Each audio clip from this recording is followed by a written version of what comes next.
Hello everyone, সবাই কেমন আছেন? আশা করি সবাই ভালো আছেন। আজ আমি সকাল সকাল উঠে পড়েছি। সচরাচর আমি এত তাড়াতাড়ি উঠি না, কিন্তু আজ যেহেতু উঠলাম, চিন্তা করলাম একটা মর্নিং ব্লগ ভিডিও আপনাদের সাথে শেয়ার করি। বাহিরে গুড়ি গুড়ি বৃষ্টি পড়ছে, তাই ভাবলাম একটু বাহিরে যাওয়া যাক। বাহিরে লাইটটা চলছিল, তাই বন্ধ করে দিলাম। এই তো আমাদের সামনে আরও পানি চলে এসেছে। টানা 2 দিন বৃষ্টি পড়েছিল রাত্রে, যার কারণে পানি অনেকটাই চলে এসেছে। দেন রান্নাঘরে গেলাম, চিন্তা করলাম খালি পেটে কুসুম গরম পানি খাবো, তাই তুলে দিলাম পানি। এই তো 1 গ্লাস কুসুম গরম পানি নিয়ে নিলাম। এখন আমি এটা খালি পেটে খাবো।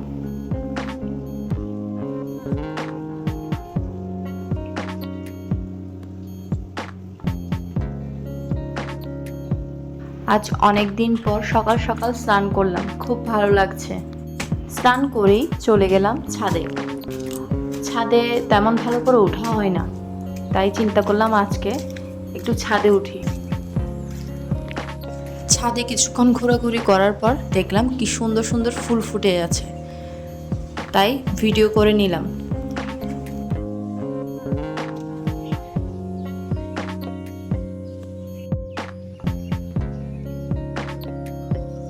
আমি জানি ফুল ছেঁড়া ভালো না, তাও না ছিঁড়ে থাকতে পারলাম না, কারণ এই ফুলটা আমার অনেক প্রিয়।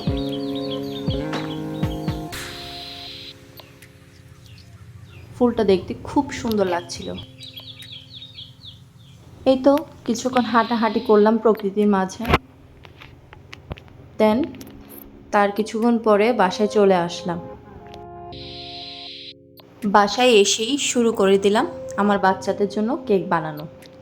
আমার বাচ্চারা কেক পছন্দ করে, তাই আমি খুব কম বাচ্চাদের বাইরে কেক খেতে দিই। আমি নিজেই বানানোর চেষ্টা করি। আর তাছাড়া বাসায় নুডলস বানিয়েছে।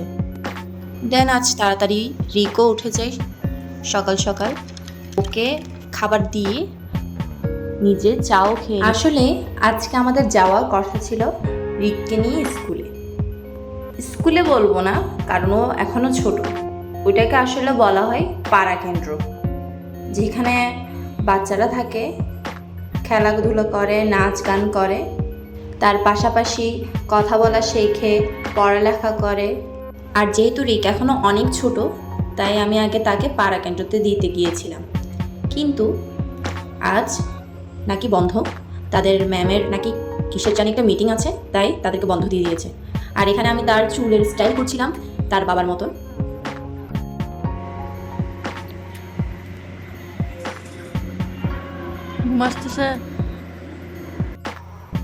এদিকে দেখি আমাদের ছোট্ট অঙ্কুশও উঠে গিয়েছে।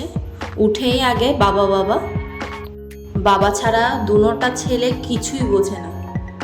আর আমি যে সারাদিন তাদেরকে নিয়ে খাটাখাটনি করি, তারা আমাকে পাত্তাই দেয় না। তাদের বাবা যখন থাকে আমাকে একদম পাত্তাই দেয় না। মানে বলতে গেলে বাবাকে পেলে মাকে একদমই ভুলে যায় তারা। আর এদিকে আমার ছেলের মন খারাপ, কারণ সে পড়তে যেতে পারেনি, সকাল সকাল উঠেছে। আর এদিকে তাদের বাবা যখন দোকানে যাওয়ার সময় চলে এসেছিল, রিক আর অঙ্কুশ দুজনেই কান্নাকাটি করছিল তার বাবার সাথে যাবে। রিক আমাকে বলছিল, মা জামা পরাই দাও, আমি বাবার সাথে যাব। দেন কি আর করার, শেষ পর্যন্ত মা বাবা হার মানলো। বাচ্চাকে পরাই দিলাম জামা কাপড়। সে এখন যাবে তার বাবার সাথে। বাবার সাথে যাচ্ছে, আবার আমি আসছি নাকি ওইটাও দেখছে।